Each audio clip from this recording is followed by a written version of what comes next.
Vamos a culminar este capítulo, como les había dicho anteriormente, haciendo referencia pura y exclusivamente en este vídeo a lo que es el canal endémico.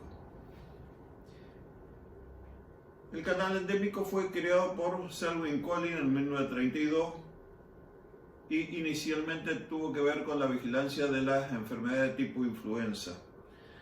Pero desde entonces se ha utilizado por la simplicidad de su confección e interpretación, y es una herramienta que permite conocer el comportamiento y evaluar la naturaleza endémica o epidémica de una enfermedad.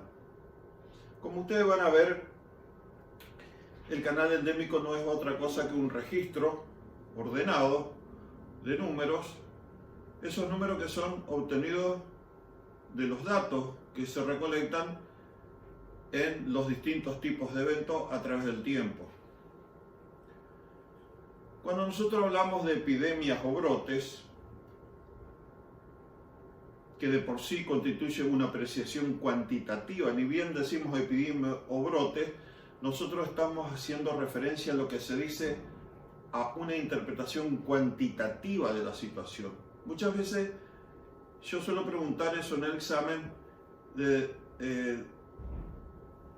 indagar diciendo cuál es la interpretación que usted hace cuando evalúa un evento de tipo de epidemia. Y es una apreciación cuantitativa, porque lo que inmediatamente produce escozor o duele en ese tipo de evento es la frecuencia alta de una situación que no estaba y aparece de golpe. Esa situación puede ser definida como un exceso en el número de casos de un problema de salud dado. Es un exceso realmente, y que llama poderosamente la atención, a tal punto que a veces pasa a ser una situación extremadamente crítica. Y por supuesto, eso está ocurriendo. Es muy difícil que un evento nazca en una amplísima superficie. Pasa en un lugar determinado. Sin embargo, determinar lo que te constituye un exceso implica conocer qué es lo normal o de esperar. Exactamente. Uno no se puede sorprender o no se puede asustar por el hecho de tal frecuencia. Es cierto que frente a una situación donde no ocurre nada y que de golpe aparezca un determinado número de casos, es una sorpresa, y aparte es algo no esperado, como quien dice. O sea, uno nunca espera de situaciones no deseables, no las desea, de ahí el nombre. Pero de todas maneras, muchas veces las situaciones no son del todo percibidas.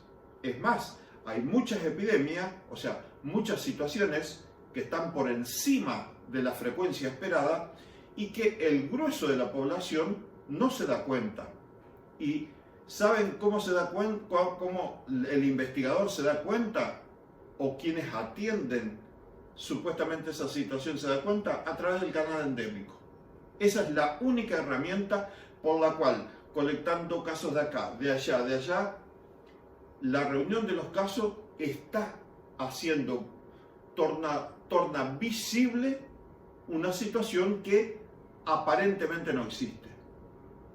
Entonces, no podemos determinar, y esta es una pregunta de examen, si una epidemia está establecida por el número de casos que se presenta. No, señor, el número de casos que presenta no constituye el hecho de ser una epidemia, sino lo que determina la epidemia es el número esperado, y en base al número esperado se compara con la situación actual. De esa forma se considera una epidemia. La elaboración de canales o corredores endémicos permite definir los valores de casos esperados. Porque como vamos a ver en su construcción, la construcción puede quedar ahí nomás, en una imagen grosera, una imagen, digamos, pobre, o una información pobre, de lo que puede dar el canal endémico, o puede ir mucho más, con mucho más precisión esa información en un momento dado. Y de esta forma evidenciar en forma gráfica la aparición de un número mayor de casos. Exactamente, dibuja la presencia de casos. Probablemente la definición más corta y simple de epidemia es la que formuló Benson con los siguientes términos. Es la aparición de casos de una enfermedad en evidente exceso de lo esperado. Fíjense que en pocas palabras y muy preciso definió lo que es una epidemia. Es la aparición de casos de una enfermedad en evidente exceso a lo esperado. Se terminó. Esa es una muy buena definición de epidemia. En su diccionario de epidemiología, Lass añadió a dicha definición un concepto de espacio. O sea, tomó la definición de Benson, Lass, y le agregó algo fundamental, el concepto de espacio, y le agregó en una comunidad. Claro, porque la definición de antes, el enunciado de antes, no daba noción de lugar, daba estricta noción de frecuencia. A esta noción de frecuencia la completó con una noción de espacio, en una comunidad. Y la amplió a otros acontecimientos relacionados con la salud, manteniendo la idea de un evidente exceso. Eso siempre es fundamental. No cabe duda que cuando hablamos de epidemia estamos por encima de un valor determinado. En ambas definiciones está implícita la comparación entre los números de casos detectados y la cifra normal de casos. Fíjense, en ambas definiciones está implícita. ¿Qué quiere decir que implícita? Porque en la definición no dice, miren que los casos que están apareciendo están por encima de lo esperado. No. Ya al dar el concepto de epidemia, se está estableciendo que detrás de esa apreciación hubo una comparación con los casos que se esperaban en ese momento, y en los que se están dando en ese momento están superando a los casos esperados para ese mismo momento. Esa cifra normal, que muchas veces yo la cuestiono porque para mí no tendría que haber ninguna presencia de un número considerable de casos, no tendría por qué tomarlo como normal. Depende obviamente de la población, del área geográfica, del periodo de tiempo que considere, y este último punto es especialmente importante con las enfermedades agudas en las cuales la estacionalidad desempeña un papel importante. Exactamente, las patologías donde más se ve la presencia de estos cambios sustanciales que se nos presentan a nosotros es justamente en las enfermedades agudas y en las enfermedades estacionales. A la hora de hacer vigilancia epidemiológica en una población será fundamental conocer lo endémico. Exactamente. Nosotros tenemos que saber cuál es la frecuencia usual o habitual de una enfermedad. Si no, ¿cómo vamos a hacer para hablar? Esto es cuando la incidencia histórica de la enfermedad para dicha población o grupo o para ese momento del año. Es aquí, entonces, donde se hace necesario la preparación de corredores o canales endémicos. Claro, para establecer cuál es el formato de presentación de una patología en una región. Hay muchísimas patologías que no tienen un formato de presentación y el hombre las atiende cuando aparece y se terminó, porque nadie se ha dedicado a hacer los registros habituales de la aparición de casos. Si nadie hace los registros habituales de la aparición de casos, no existe canal endémico, no hay información disponible. O sea, no vamos a tener una biblioteca de datos. Esa es la realidad. En que la incidencia actual puede ser graficada sobre la incidencia histórica. Fíjense lo que dice, la incidencia, los casos nuevos actuales, puede ser graficado sobre la incidencia histórica, o sea, los casos que hubo a través de determinado tiempo. Y de esta forma, detectar precozmente cifras anormales alta o baja en caso de la enfermedad, en estudio. Exactamente, porque el objetivo de los registros no es solamente para asustarnos cuando hay una epidemia. No, bajo ningún punto de vista. El objetivo de los registros son fríos y determinan un estado de situación. Ahora, si ese estado de situación nos molesta demasiado a nosotros, estaremos frente a una epidemia. Ahora, si estos registros resulta que empiezan a mostrar cómo la patología se está viniendo abajo en la frecuencia, eso es un estado de éxito. Y tenemos que festejarlo. Todo el combate de las enfermedades a través de los distintos planes de lucha contra la fiebre aftosa, planes de lucha contra la tuberculosis, planes de lucha contra la brucelosis, planes de lucha contra la anemia infecciosa equina, ni que hablar los planes de lucha contra las enfermedades del hombre en el mundo. Todos buscan disminuir, y el canal endémico justamente es la herramienta que nos va a estar entregando esa información a diario, y a través de la comparación de qué es lo que está sucediendo hoy con lo que viene sucediendo hace tiempo, vamos a saber si estamos yendo bien o estamos yendo re mal.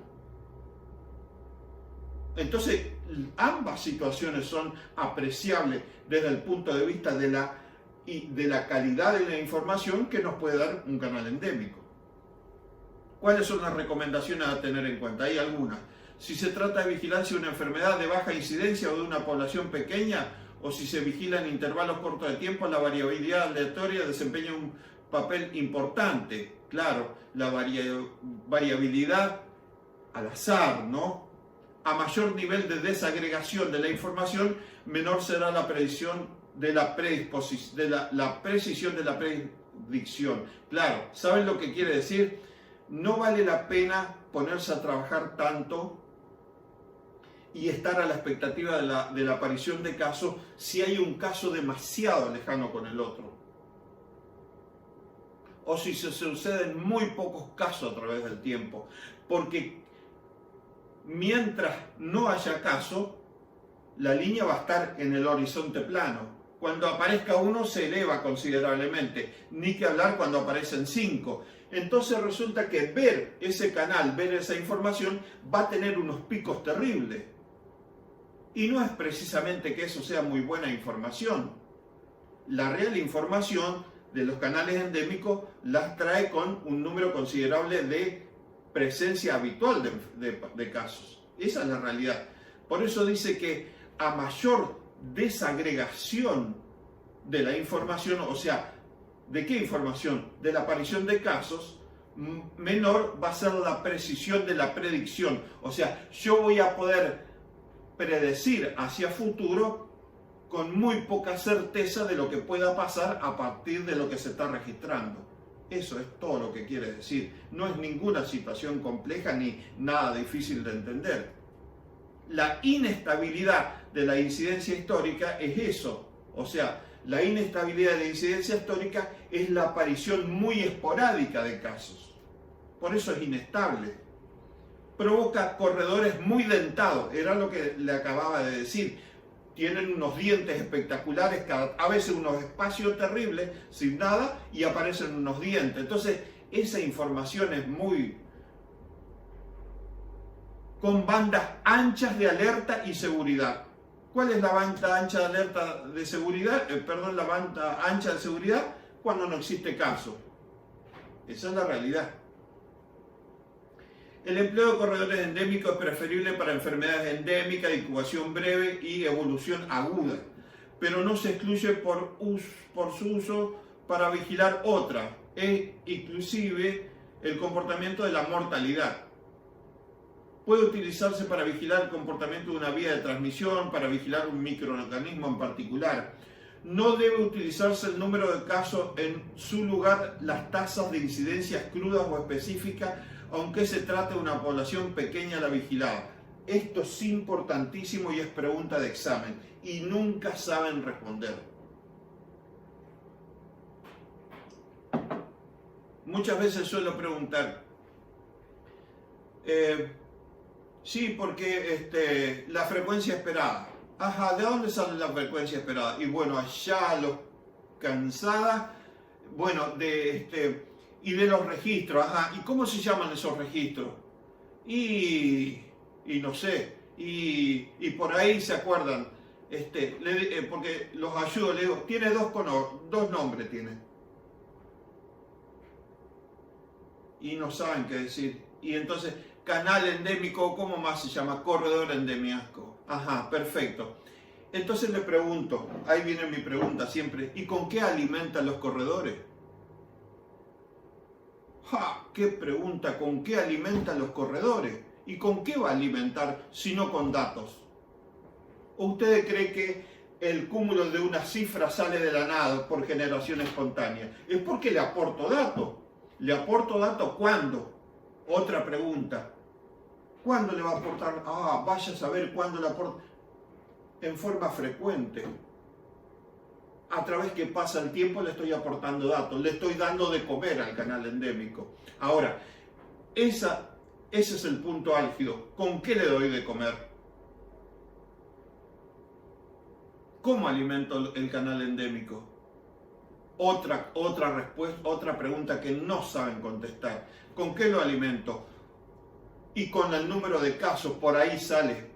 Y le digo no.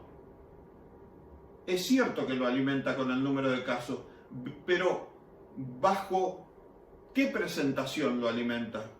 ¿Para qué? Le complico más la vida. No se alimenta con el número de casos, se alimenta con la tasa. ¿Qué era la tasa? Qué pregunta, ¿no? Era un indicador donde tenía un numerador, un denominador y un factor de amplificación. Entonces, el resultado de esa tasa, vamos a suponer, estoy tratando una población de miles de individuos. Una producción pecuaria de miles de individuos. 8.000, 10.000, 14.000.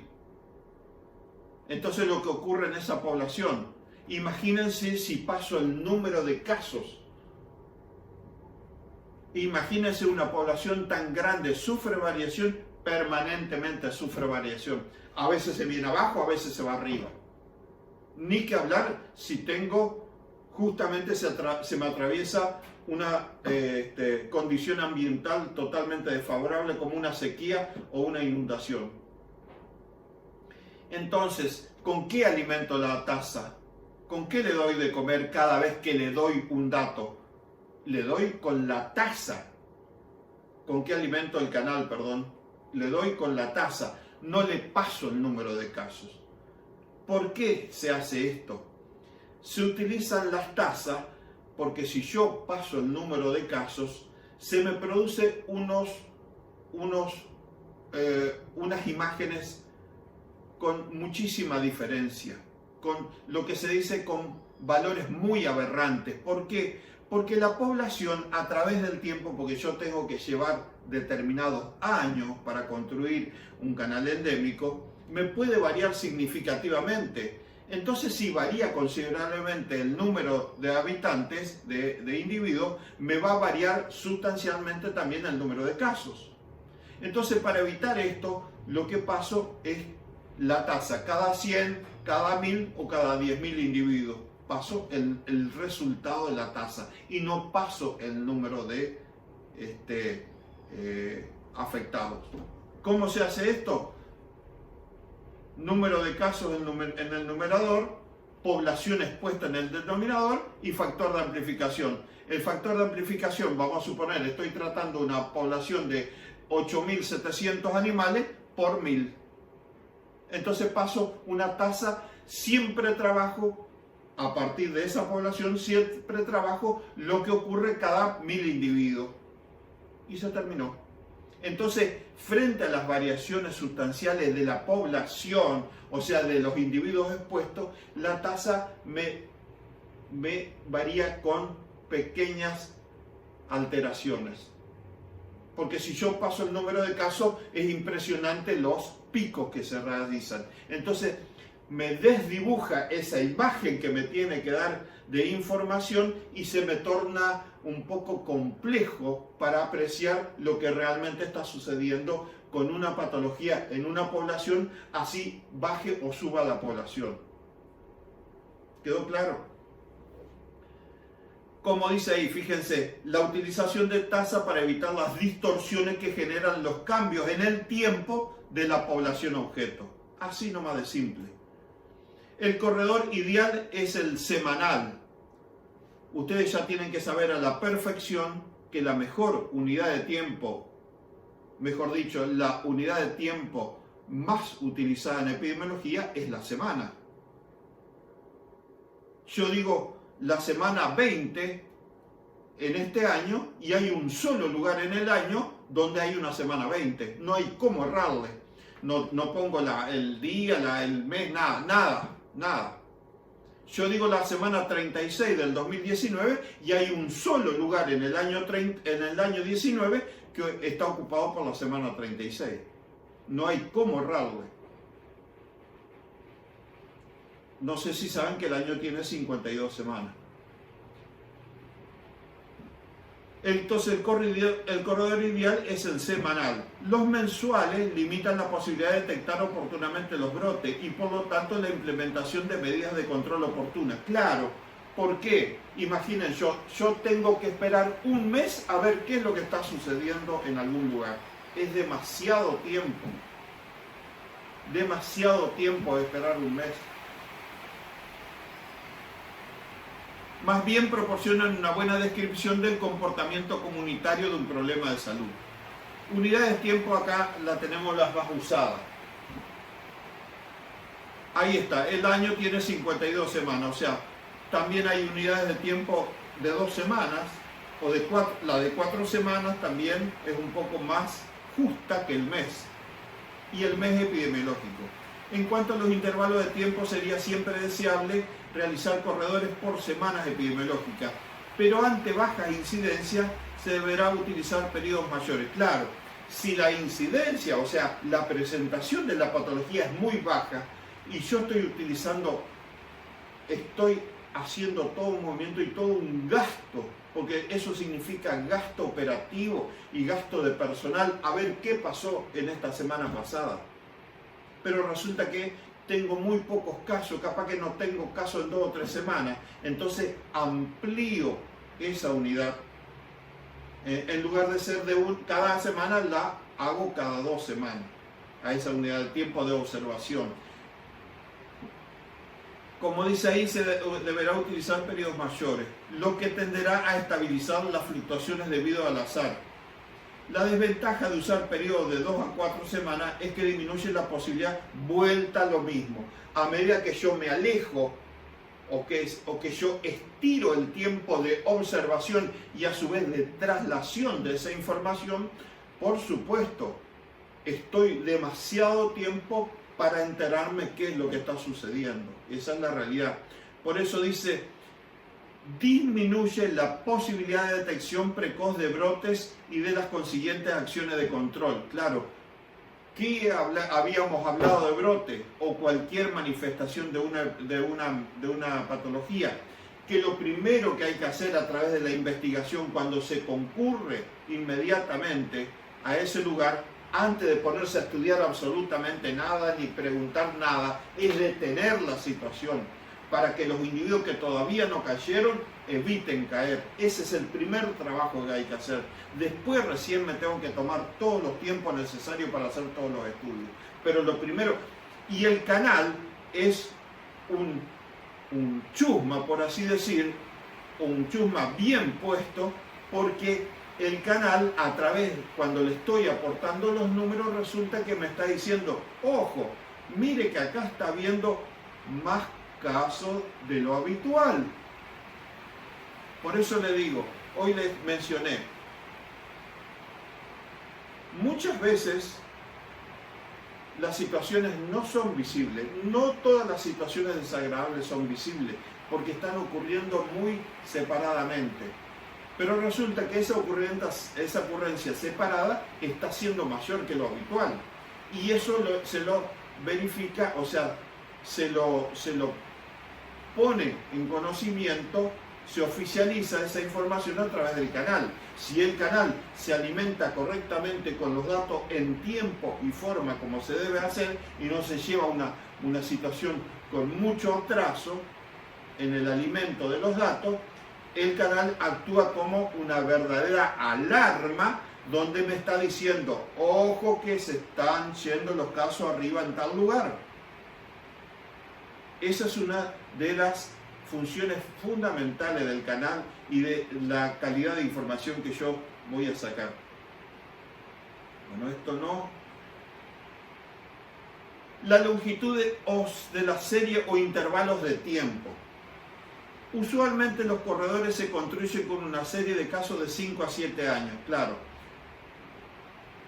Se estableció desde el punto de vista científico que el cúmulo de información a través de un tiempo determinado en un lugar y en una región determinada, y ese tiempo hablamos que se necesita aproximadamente de 5 a 7 años de registros para medianamente yo tener idea de cuál es el comportamiento de una patología en una región.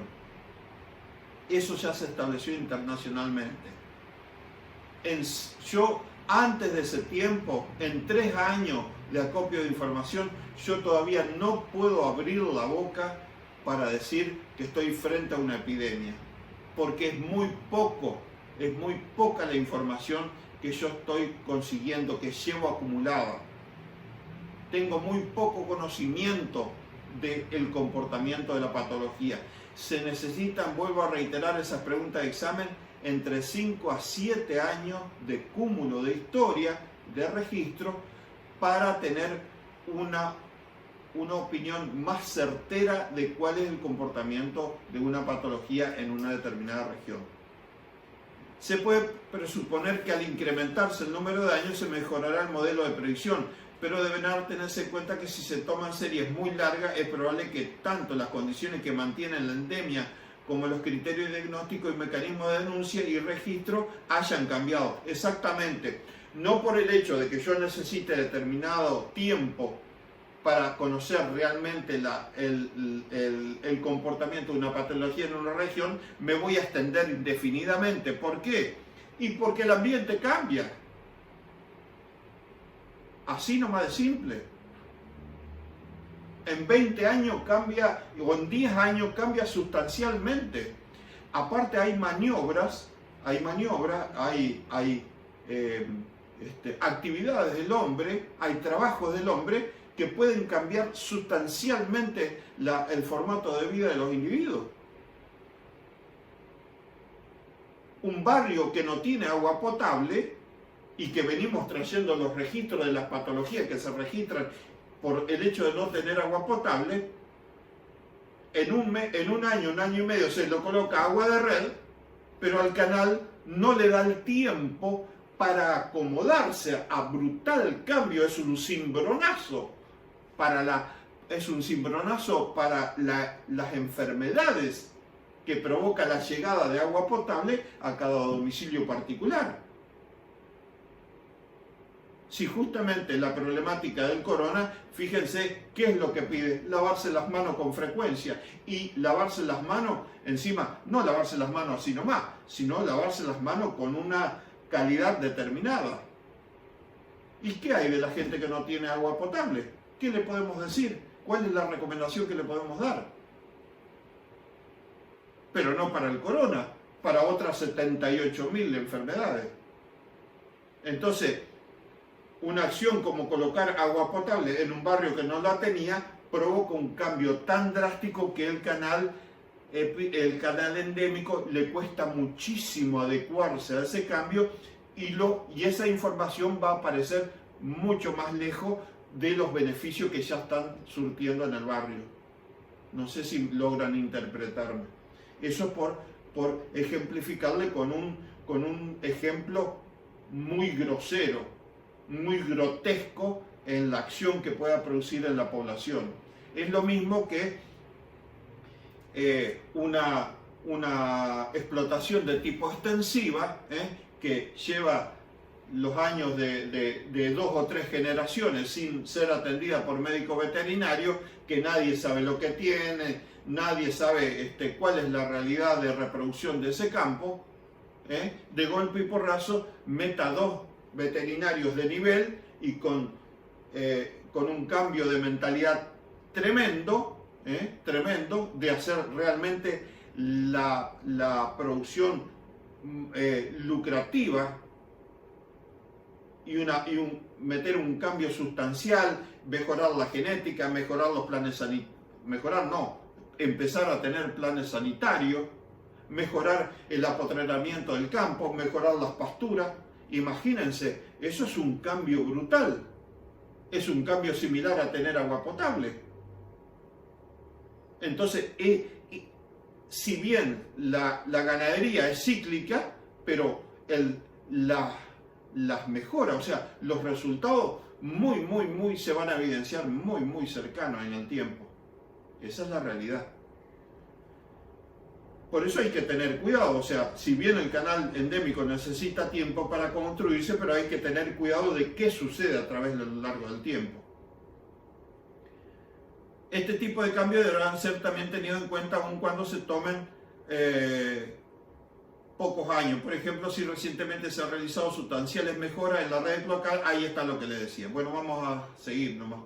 El canal endémico fue creado, como dijimos, por Sir William Collins en 1932 para vigilar las epidemias de influenza y desde entonces muy utilizado. Bien, es una herramienta que permite conocer el comportamiento y evaluar la naturaleza endémica o epidémica de una enfermedad. Fíjense lo que está escrito acá.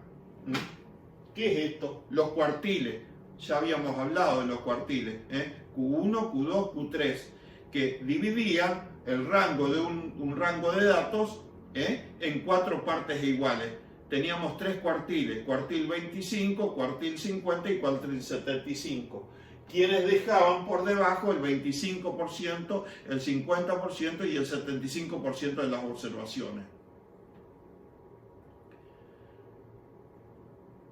Bueno, vamos a suponer que nosotros empezamos a hacer los registros de los eventos, o sea, de los enfermos, de los casos. Entonces tenemos ahí un registro que tendría que estar al revés, porque sería mejor que estuvieran los años acá y los 12 meses allá, horizontal. Tendríamos que girarlo, ¿no? Para que quede como quedó acá. Bueno, fíjense, acá tengo los 12 meses y tengo el año correspondiente, ¿no?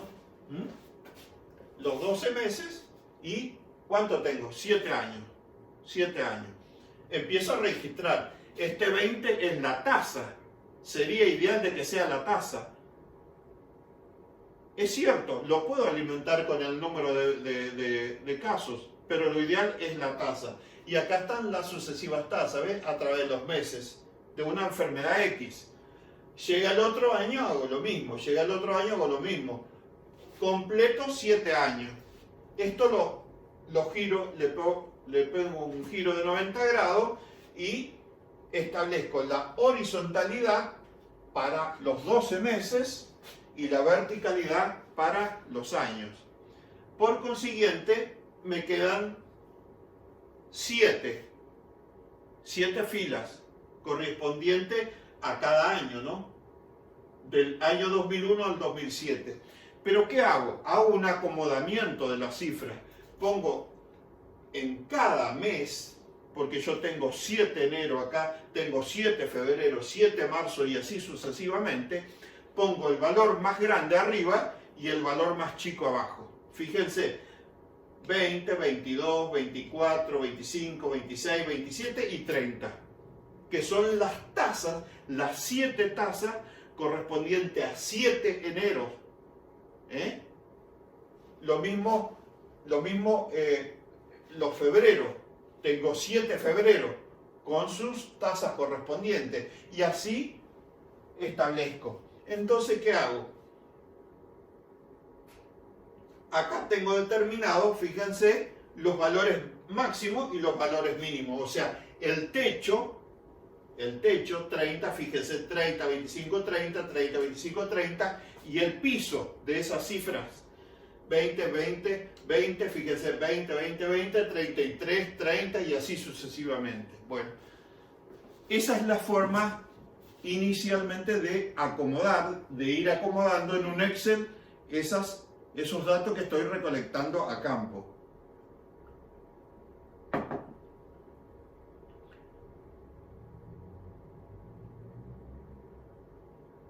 Eso me determina Fíjense que acá está establecido los cuartiles. Este corresponde al cuartil 25, este corresponde al cuartil 50 y este corresponde al cuartil 75. O sea que tengo 3 franjas, ¿no? Esa es la realidad. Por consiguiente, esas franjas me comienzan a delimitar. O sea, fíjense, tengo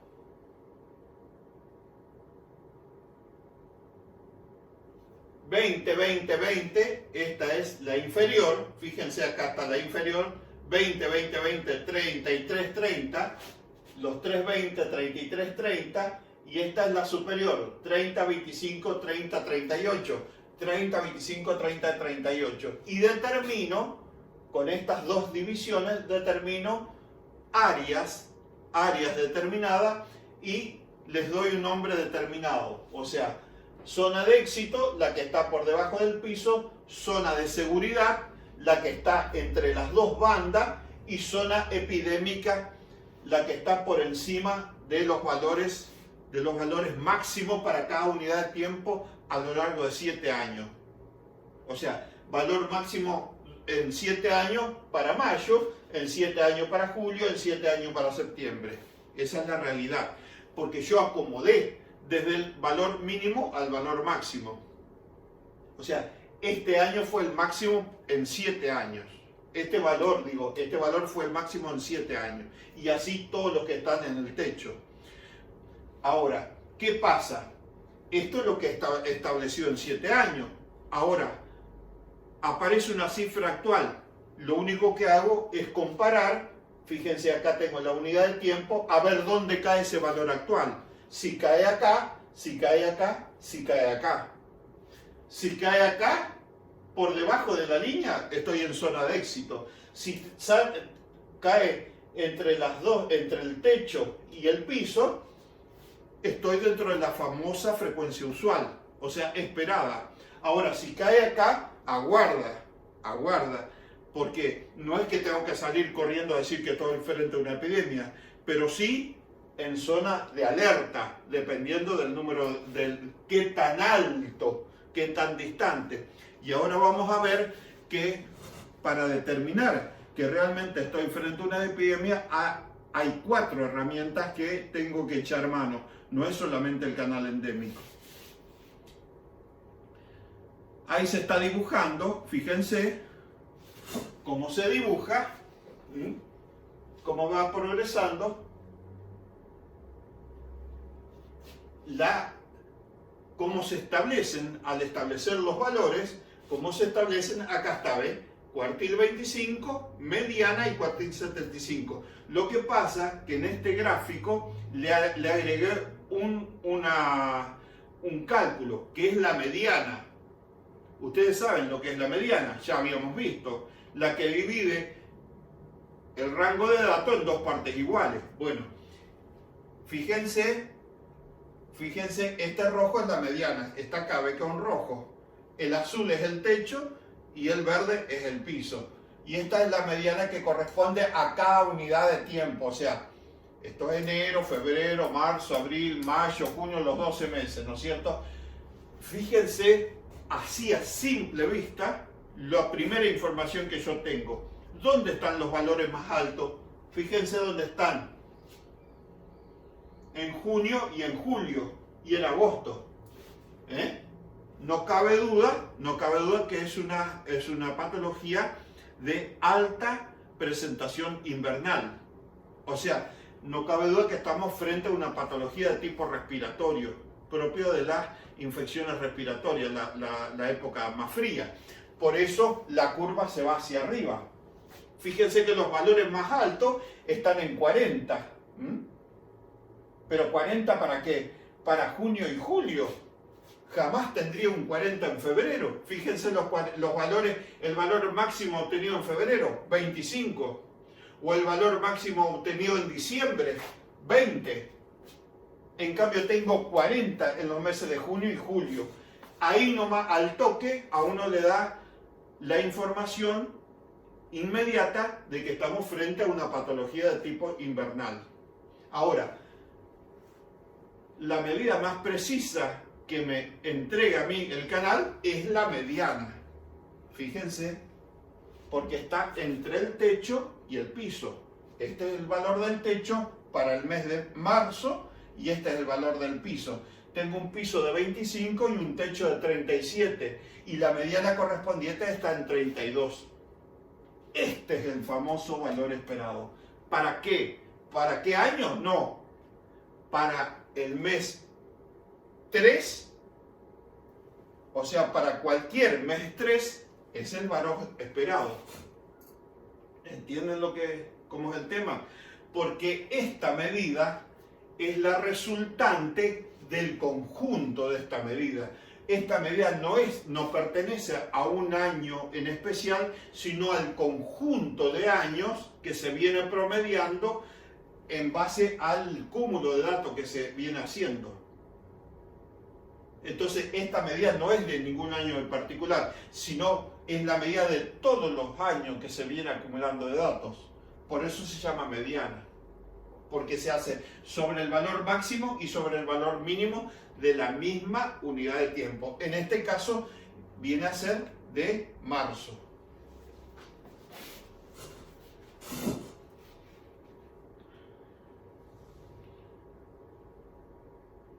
Ahí está lo mismo, cómo se va formando con la representación de placas. Fíjense, me delimita una zona de éxito, una zona endémica. Acá se suma, fíjense, esta es la mediana. Este viene a ser el valor máximo para cada mes. Este es el valor mínimo para cada mes. Y esta es la mediana del rango de valores. Entonces, de esta forma yo estoy mejorando, estoy perfeccionando, estoy depurando la información. Entonces, ¿qué hago?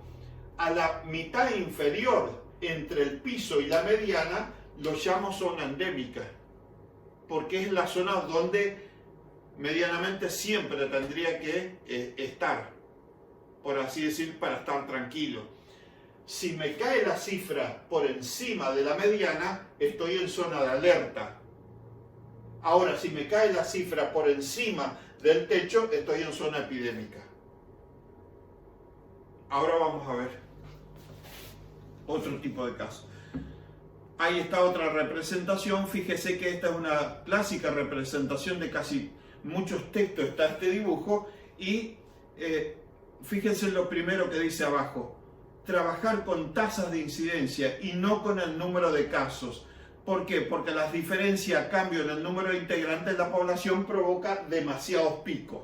O sea, estos picos que ustedes ven acá, si yo trabajo con el número de casos, se me van muy puntuales.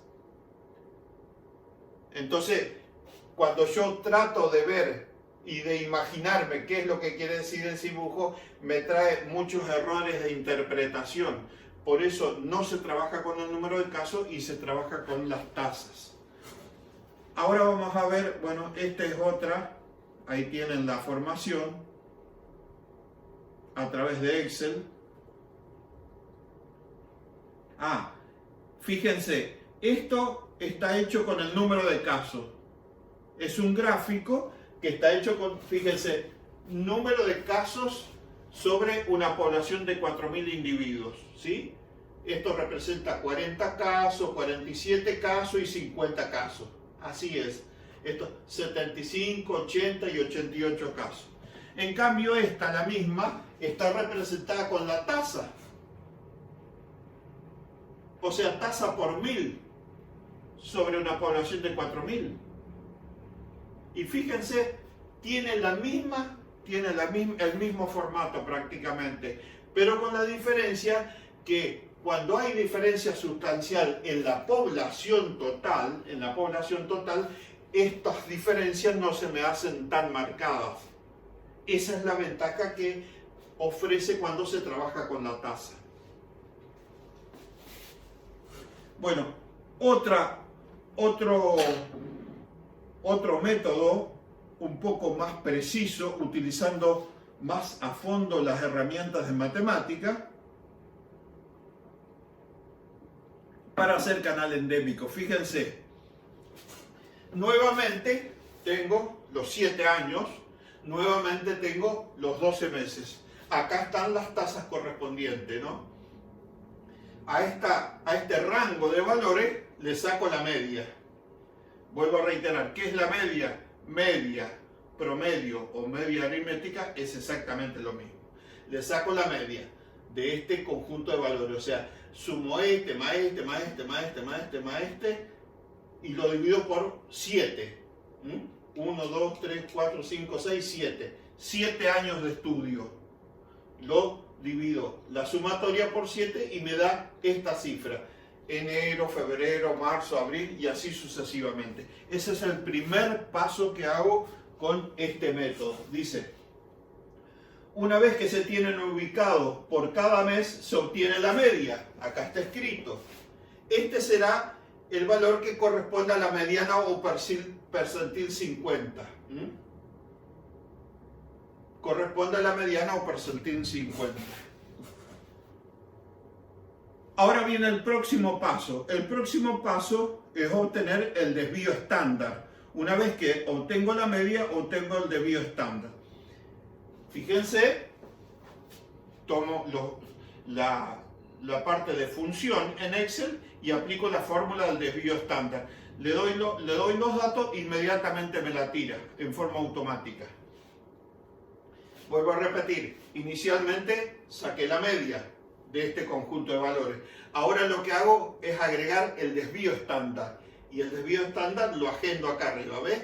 Desvío estándar 13, 12, 6, 10, 8, en fin, y así sucesivamente. El próximo paso es, con estos datos obtenemos el intervalo de confianza. O sea, yo necesito, vuelvo a reiterar, estos dos valores, la media y el desvío estándar, para sacar el intervalo de confianza. Ahí está.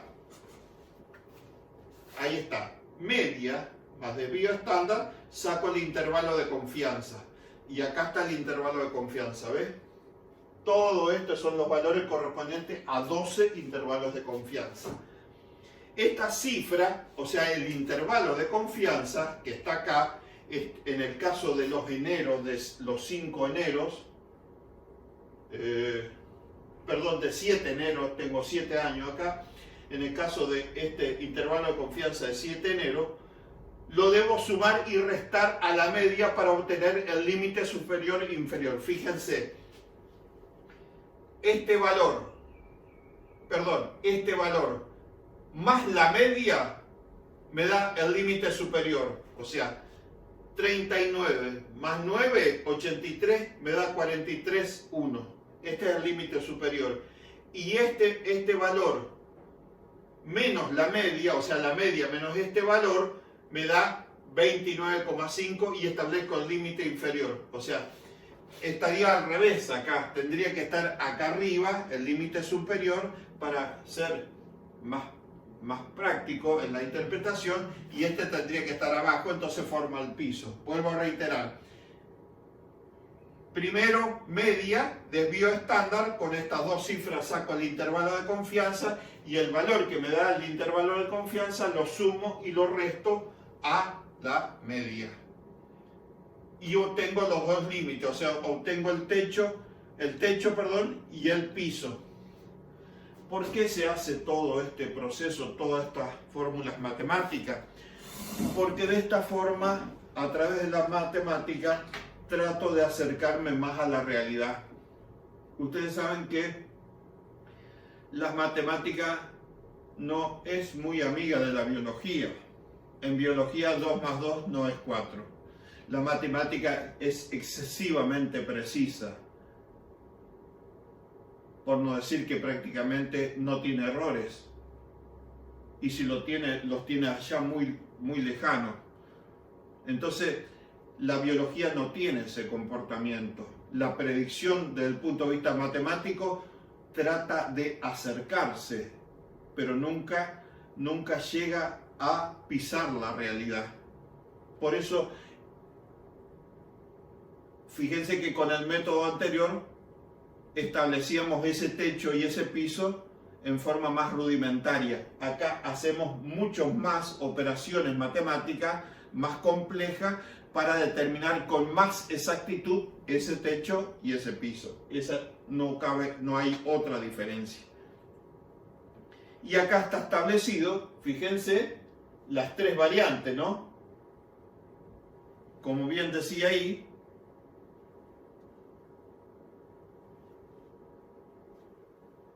esta cifra se debe sumar y restar a la media para obtener así el límite superior, que corresponde al percentil 75, el Q3, el límite, y el límite inferior, el percentil 25, que es el Q1. Y el Q2 es la media es la que corresponde a la mediana. Esa es la realidad. O sea, corresponde al 50%. O sea, tanto hacia arriba como hacia abajo deja el 50% de los datos. De esta forma, cuando nosotros establecemos esos valores, queda delimitado, ahí están las tres líneas, ¿ves? Límite inferior, medio y límite superior. Por consiguiente, me deja delimitado 1, 2, 3, 4 áreas. No cabe duda que volvemos a lo mismo. Por debajo del piso, cualquier dato que de ahora en más caiga va a estar en la zona de éxito. Entre el piso y la media va a ser la zona de seguridad. O sea, lo deseable, por así decir, no que se mantenga en la endemia. Por encima, acá le llama alarma, voy a estar en zona de cuidado, por así decir, ¿no? Aguarda que me estoy yendo de lo recomendado. Y ni que hablar, por encima del techo voy a estar en zona de epidemia. Toda la fórmula anterior para delimitar un área visual, o sea, una imagen con mucho más precisión que el anterior método que habíamos establecido. Después tenemos el corredor endémico acumulativo. Ustedes recuerdan que cuando dimos tasas, dimos acumulación de tasas, ¿no? Tenía que ver con que cuando tenemos una patología que no se la puede frenar y avanza y avanza y avanza y va consumiendo más y más y más individuos susceptibles, ¿no? Y a medida que consume, por supuesto que se queda sin individuos sanos. Bueno, eso es la forma de utilizar este tipo de canal. Fíjense cómo se ve que va avanzando la patología y no logra detenerse a medida que avanza el tiempo, ¿no? Esta es una unidad de tiempo semanal y cómo va acumulando casos, y de esta forma cada vez más casos, por eso la elevación de la misma, ¿no? Corredor endémico acumulativo en el caso de meningitis bacteriana, bueno, un determinado lugar en el país. Facilita, fíjense, la vigilancia de sucesos endémicos de baja incidencia. Acá está la incidencia acumulada que habíamos visto, ¿se acuerdan? Cuando de los que caían enfermos teníamos que restarle y después aplicar la tasa de animales enfermos. Bueno, de esa forma es que se consigue la incidencia acumulada. Otra forma variante tiene que ver con la utilización de la media geométrica. Bueno, esto es bastante engorroso de explicar y nosotros generalmente no lo utilizamos. Pero le quiero decir algo. Yo trabajé mucho tiempo en contaminación de aguas recreativas. Aguas recreativas tienen que ver con el agua de río y el agua de laguna. Y como ustedes saben, el agua de río y el agua de laguna están en contacto con el medio ambiente. En el caso del agua del río, por más, digamos, no contaminado que sea el río, como ocurre generalmente con nuestro río Paraná, que no es un río sino un océano, siempre constantemente tiene un nivel de contaminación. Ese nivel de contaminación está dado por las excretas de los peces y de los pájaros que concurren al río. Por supuesto que cada vez que el río cruza por una ciudad, agárrate, porque el volcamiento de efluentes cloacales crudos sin tratar es espantoso. Pero como se trata de un océano y no de un río, bueno, no en este caso, que el río está en la bajante, prácticamente que creo que no sé cuántas décadas hace que no se veía esta bajante. Pero normalmente este río, cuando tiene su curso normal, fíjense que se han hecho estudios de la boca de salida de las cloacas y a los 150 metros ya la cuenta de patógeno baja dentro de la tolerancia. ¿Por qué? Porque hay una tolerancia de contaminación que siempre está en lo que es la fuente de agua de exposición abierta a la naturaleza. O sea, es una contaminación propia de esperar de la naturaleza, que para nada tiene que ser alarmante. Sí es alarmante el volcamiento terrible de efluentes cloacales que hace, por ejemplo, una ciudad como esta o como Resistencia de 500.000 de habitantes sin tratar así crudo como viene lo larga el río. Eso sí es alarmante. De todas maneras, volviendo al tema, esa contaminación, esos estudios de contaminación no están muy profundamente hechos acá en América del Sur y sí, por supuesto, en países del primer mundo. Y eso se mide a través de lo que es la media geométrica. ¿Qué es la media geométrica? Es exactamente igual que la media aritmética, pero trabaja con antilogaritmo, creo, y no recuerdo qué otra cosa en su fórmula, de tal forma que los valores aberrantes no hacen un desplazamiento terrible cuando aparecen ocasionalmente. ¿Qué es lo que quiere decir esto? Vamos a suponer, yo siempre dije, estuve en contra de la calificación de los alumnos, me incluyo porque yo también soy alumno, con las notas a través del promedio media aritmética. ¿Por qué?